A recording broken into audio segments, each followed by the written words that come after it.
Oke, halo semuanya. Bertemu lagi dengan saya Risma Sagitarini di video pembelajaran saya. Nah, pada video kali ini saya akan membahas mengenai kedudukan titik, garis, dan bidang pada dimensi 3. Nah, di dimensi 3 ini kan seperti yang ada pada video sebelumnya, kita akan berbicara mengenai kubus, balok, dan limas. Nah, di masing-masing dibangun ruang ini ada bidang, misal seperti di kubus itu ada persegi, kemudian di balok itu ada persegi panjang juga di sana, dan di limas itu kita bisa bertemu dengan persegi panjang, dan juga segitiga. Nah, sekarang untuk di uh, mencari jaraknya. Ketika mencari jarak ini kita akan mulai dengan menghitung. Jadi kalau sebelumnya kita hanya mencari bagaimana kedudukannya, materi itu akan berguna untuk kalian menentukan kedudukan dari jarak dari yang akan dicari di materi yang sekarang. Nah, sebelum saya masuk ke um, pemakaian materi yang ada, saya ingin memberikan sedikit ingatan lagi kepada kalian kalau ada yang namanya segitiga siku-siku, ada yang namanya Pitagoras. Sisi miring itu misalkan ini adalah segitiga A, B, C. Sisi miringnya itu kan adalah BC. Jadi BC ini saya misalkan dengan A kecil, kemudian sisi tegak ini B dan C kecil. Nah, untuk kalian yang mungkin agak lupa, jadi di Pitagoras ini rumusnya adalah A kuadrat sama dengan B kuadrat tambah C kuadrat.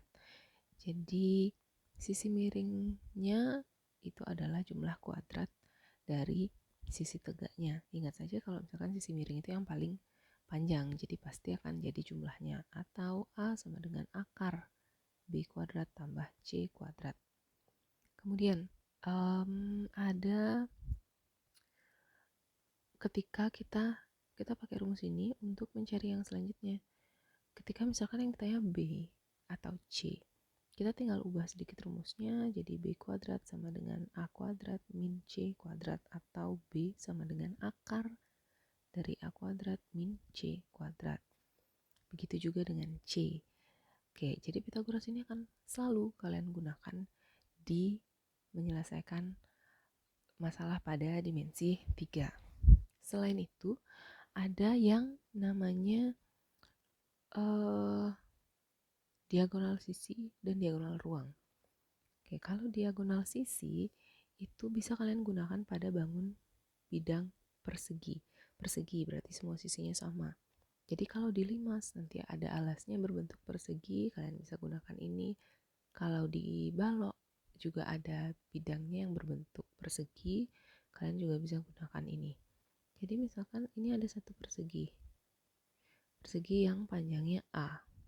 Diagonal bidangnya itu artinya adalah panjang diagonal dari ujung ke ujungnya seperti ini, atau dari ujung ke ujung seperti ini. Pokoknya dari satu ujung ke ujung yang lainnya. Rumusnya itu adalah S akar 2. Jadi kalau misalkan panjangnya A, maka dia akan jadi A akar 2. Nah, kalau misalkan nanti panjangnya 2 gitu misalkan, jadi diagonal bidangnya adalah 2 akar 2, seperti itu. Kemudian ada yang namanya diagonal bidang. Ruang. Nah, namanya ruang berarti dia akan ada di dimensi 3. Kalau tadi bidang itu hanya bisa digunakan di persegi, sekarang diagonal ruang hanya bisa digunakan di kubus. Jadi misalnya ada satu kubus.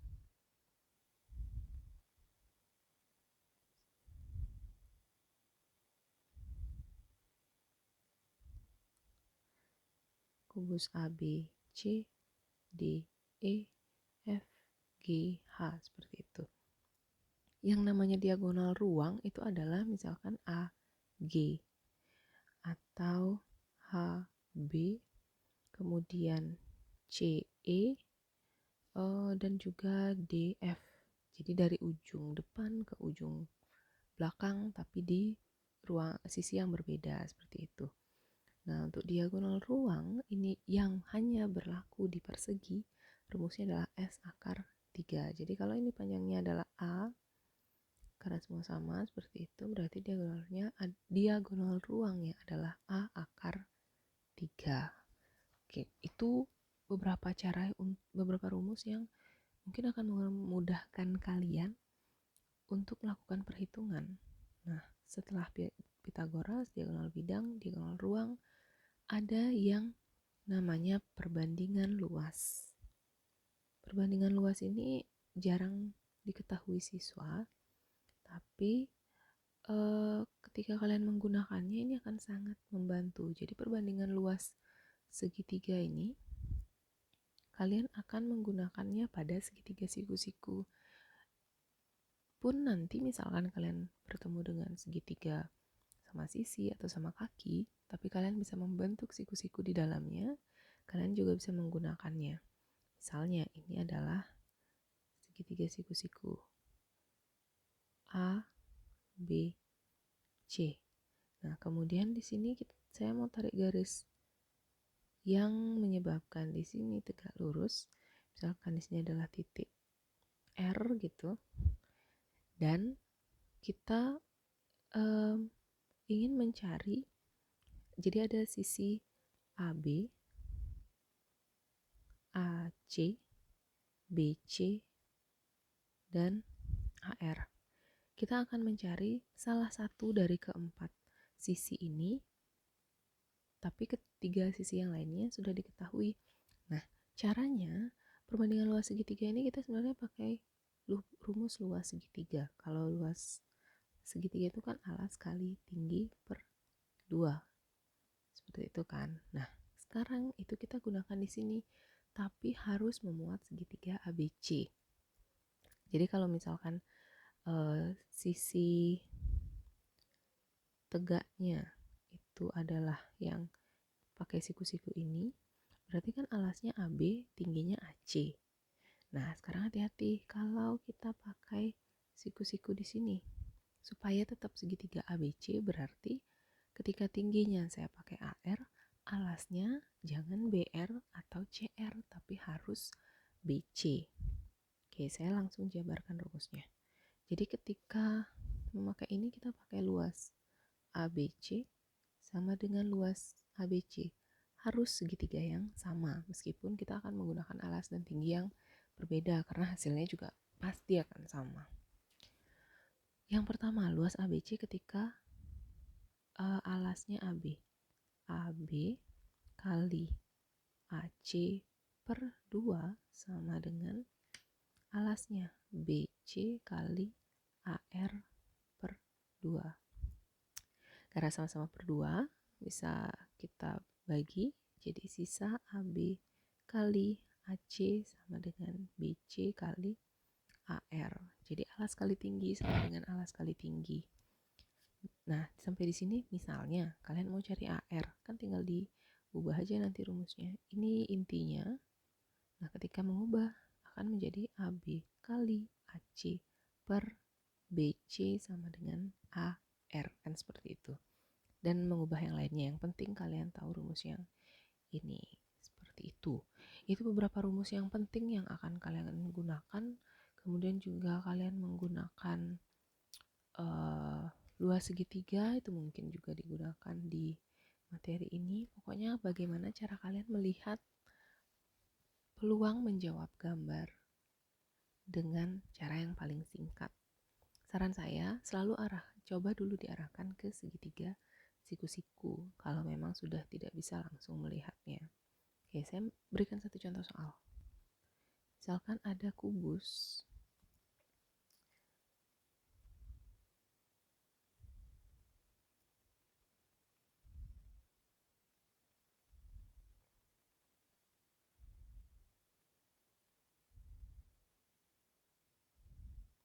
A, B, C, D, E, F, G, H. Kemudian ada titik tengah P yang terletak di rusuk AB, di pertengahan rusuk AB. Jadi misalkan P-nya ada di sini. Ini adalah titik P. Saya mau mencari jarak dari titik E ke titik P. Berarti jarak dari titik E ke titik P itu kan bisa dibilang garis dari E ke P. Ditarik aja dulu garisnya.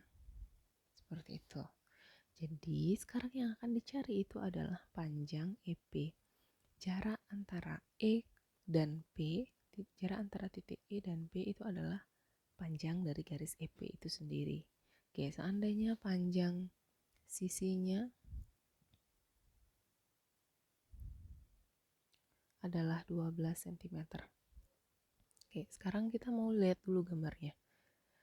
Kalau EP, nah caranya seperti ini. Ketika kalian melihat garis EP, kalian cari kemana dia bisa menjadi Pitagoras. Pertama boleh dicek dulu. Dia diagonal ruang bukan? Bukan. Dia diagonal bidang juga bukan. Jadi kita nggak bisa pakai rumus itu.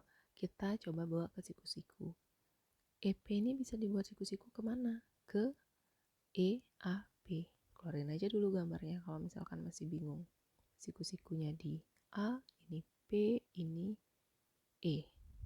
Dimana panjang sisi-sisinya AE kan 12 karena kubus tadi, kemudian AP karena AP itu adalah setengah AB, berarti panjang AP adalah 6. Sampai sini kita cari EP-nya. EP bisa dicari dengan Pitagoras, akar dari karena sisi miring 12 kuadrat ditambah 6 kuadrat. Akar 144 tambah 36 sama dengan akar 180. Sampai sini sebenarnya sih sudah selesai. Tapi kalau misalkan di dimensi 3, biasanya kalian akan diminta untuk mencari bentuk rasionalnya yang paling sederhana. Jadi kita harus ubah dia dulu 180-nya ini menjadi bentuk akar yang lebih sederhana lagi. Oke, ini juga penting karena ini akan selalu kalian lakukan ketika menyelesaikan soal dimensi 3, mengubah bentuk akar. Kita punya akar 180. Nah, untuk mengubahnya, kalau misalkan akar 144 itu kan sudah ada 12, akar 25 5, akar 49 7 kan gitu. Itu kan sudah langsung ada nilai akarnya. Kalau 180 ini kan sepertinya tidak ada. Jadi kalian cari dulu, kita list dulu angka-angkanya. Bilangan hasil kuadrat. Bilangan hasil kuadrat itu seperti 2 kuadrat 4, 3 kuadrat 9, 4 kuadrat 16, 5 kuadrat 25, 6 kuadrat 36, 7 kuadrat 49, 8 kuadrat 64, 9 kuadrat 81. Oke. Nah, sekarang kenapa kita membuat list dari bilangan hasil kuadrat? Karena di sini ada akar. Jadi kita akan mencari di antara 4, 9, 16 sampai 81 ini mana yang habis membagi 180. Kalau bisa kalian cari angka yang besar langsung, jadi nggak perlu banyak langkah untuk menyelesaikannya. 180 coba dibagi 36. Ya, 180 bagi 36 itu kan adalah 36 kali 5. 36 kali 5. Boleh nggak pakai angka selain hasil kuadrat? Jangan, karena nanti hasil akarnya nggak akan kita temukan. Oke, sampai di sini dipecah dulu. Akar dari 36 kali 5 ini sama dengan akar 36 kali akar 5, seperti itu. Sekarang akar 36 itu adalah 6. Akar 5 kan nggak ada, langsung aja akar 5. Jadi akar 180 itu adalah 6 akar 5. 6 akar 5 cm. Seperti itu caranya. Jadi ketika menemukan bentuk akar, kalian langsung bawa ke nilai bilangan hasil kuadrat. Oke, seperti itu. Coba kalian cari jarak dari titik P ke titik G. Jarak dari titik P ke titik G sesuai dengan gambar ini dan juga panjang sisinya ini. Dibawa ke segitiga siku-siku. Kemana arahnya supaya dia segitiga siku-siku, silahkan dicoba. Sekian video pembelajaran dari saya mengenai kedudukan titik, garis, dan bidang. Semoga dapat bermanfaat dan dapat dimengerti, dan terima kasih sudah menonton video pembelajaran saya.